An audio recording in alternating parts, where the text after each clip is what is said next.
Hi everyone, my name is Wendy with Samantha here. Yesterday we talked about the resources for caregivers for autistic people, and we also talk about our younger self as a caregiver. And today we're going to talk about how to we deal with overwhelm as a caregiver. So Samantha, how do you deal with overwhelm when you get really overwhelmed as a caregiver? Thanks, Wendy. Yes, I've really enjoyed our previous discussions. I want to focus is a key word today for me on, I want to acknowledge Tony Robbins for this, and it's something that I really am able to remember pretty well. It's if I want to change my state, I need to change I've got a choice, either my focus, what am I focusing on? What am I thinking about? What are the thoughts that I'm dwelling on? Or I can change my physiology, my body, Hmm. or I can change my language, so the way I am talking about something. So that's what I'm going to go into a little bit more detail now is how do we do this as caregivers? So yesterday I mentioned, or the day before, what I wish I'd known as a younger caregiver is to focus on the positive aspects of the journey.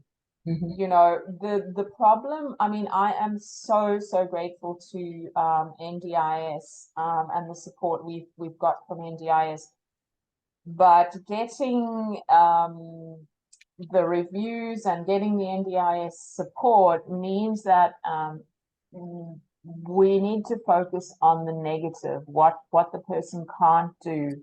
Hmm. And it was the same process for me. I'm here. I'm a permanent resident now. I came in I applied for a carer visa. So I had to prove how much care my daughter needed. And it was a very intense period of focusing on the negative Hmm. and what she couldn't do. And I found that very draining. So similarly, the opposite is really useful and uplifting and life-serving. So I often remind her about the things she has achieved when she's very anxious to do new things. And Hmm. then I remind her, you came to Australia when you were 15 on your own. Mm. You came with me to South Africa last year. You went down to choir on your own. Mhm. Um, she has done these things, and sometimes she needs. Well, we all need It's reminding reminders. Yeah, it's really good. of what we've achieved, and so that's the focus. What are you focusing on, and what thoughts are?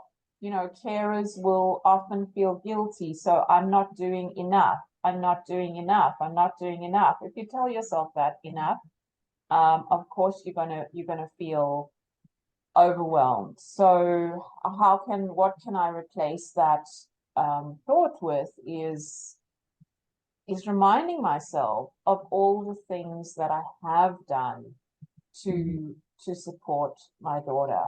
Mhm. And just naming a few of those, I mean, it's on a daily basis that I'm organizing services and appointments and yeah, supporting her. So change my focus. Um, Physiology is relatively easy, and I'm not going to go into detail about the other two. In our workshop, we can explore these more deeply.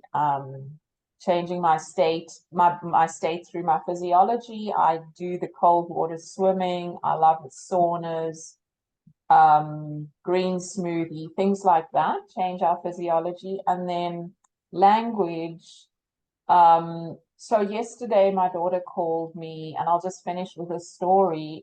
She's just recently got a new kitten, which she was really, really like clear. She wanted this kitten, and this kitten's been really, really anxious from the start, but she's actually won it over. I think she's a bit of an animal whisperer as well. So she's really good with animals. And so she's now, falling in love with this kitten. And then she called me yesterday and she said, can she take the kitten to the market? And I was dealing with a bit of a stressful situation at the time. And I just was like, no, no, no, no, you can't. You can't take a kitten to the market. Anyway, so I reacted. And afterwards, I really wished I'd just been more calm and said,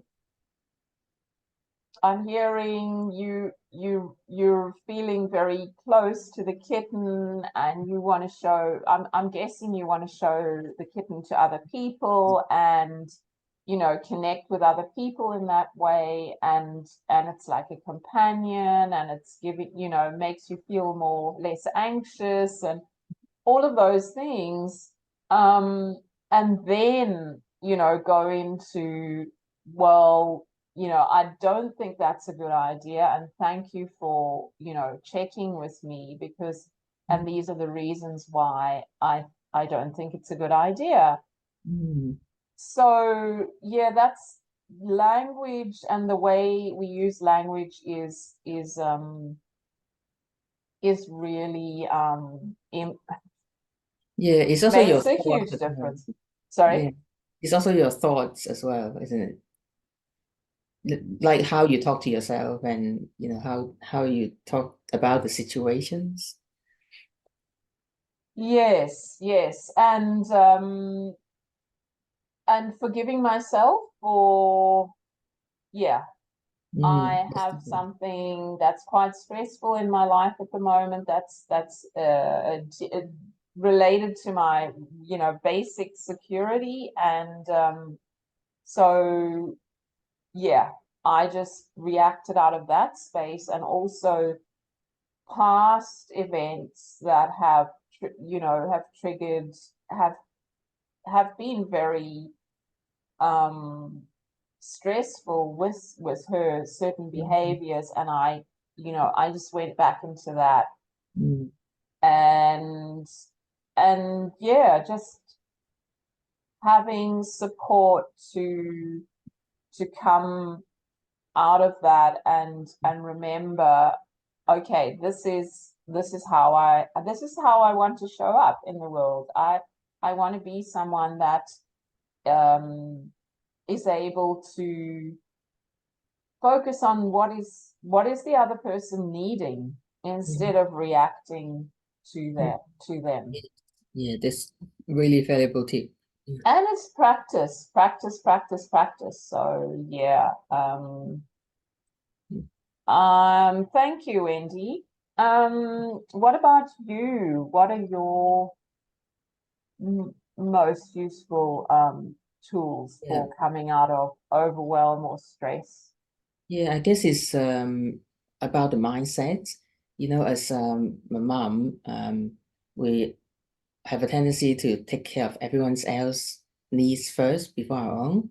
So it's just about telling myself it's not selfish to take care of myself first. It's not selfish to take a break, and it's not selfish to um, do something we love every day. So, and I love going to botanic gardens and taking photos. So this kind of helped me reset my mind. Um, because when I went to botanical gardens, it kind of all the scents from the flowers, from the trees, it kind of engages all my senses, and and uh, it, and because I'm taking photos, so I'm curious and looking for anything beautiful to take. So it's kind of like being curious and looking for something interesting and Mm. beautiful to And take. that takes your focus off maybe the stressful thinking that you might Yeah, and the have. negative thoughts as well. Yeah. Mm. So I find this really helpful, and also is just tell myself it's okay to ask for help, because sometimes I take on too much. I was like, oh yeah, it's okay, I can do all this myself. But I think it's just the mindset change that it's okay to ask for help. Mm. Yeah, and that was that difficult for you as a young mother? Yeah, absolutely, it's very difficult because I think oh, as a mom, I should do all this. Like I should take care of the household, take care of the kids by myself. So, but it's actually okay to, you know, let someone else help as well. Mm. Yeah. Is there anything else you want to say about Yeah, tools for what do you do to manage stress and overwhelm? yeah, mainly just the mindset change for me. Yeah. And how do you remember? How do you remember to Um, that you need to shift? yeah, I guess sometimes I put things up on my board, like like quotes or saying to remind me. And sometimes when I go out and maybe take a photo, take a video, then it kind of reset my mind as well. So then oh yes, it's okay, to go do something I love every day. And so I also have a list of something that I enjoy doing that, oh yeah, what should I do today? So every day I try to You add that activity. pick something from the list. Yeah, to do it. Yeah. Mm, great idea. And thank you for sharing your tips. It's really useful. Thank you, Wendy. Bye bye. Okay, bye.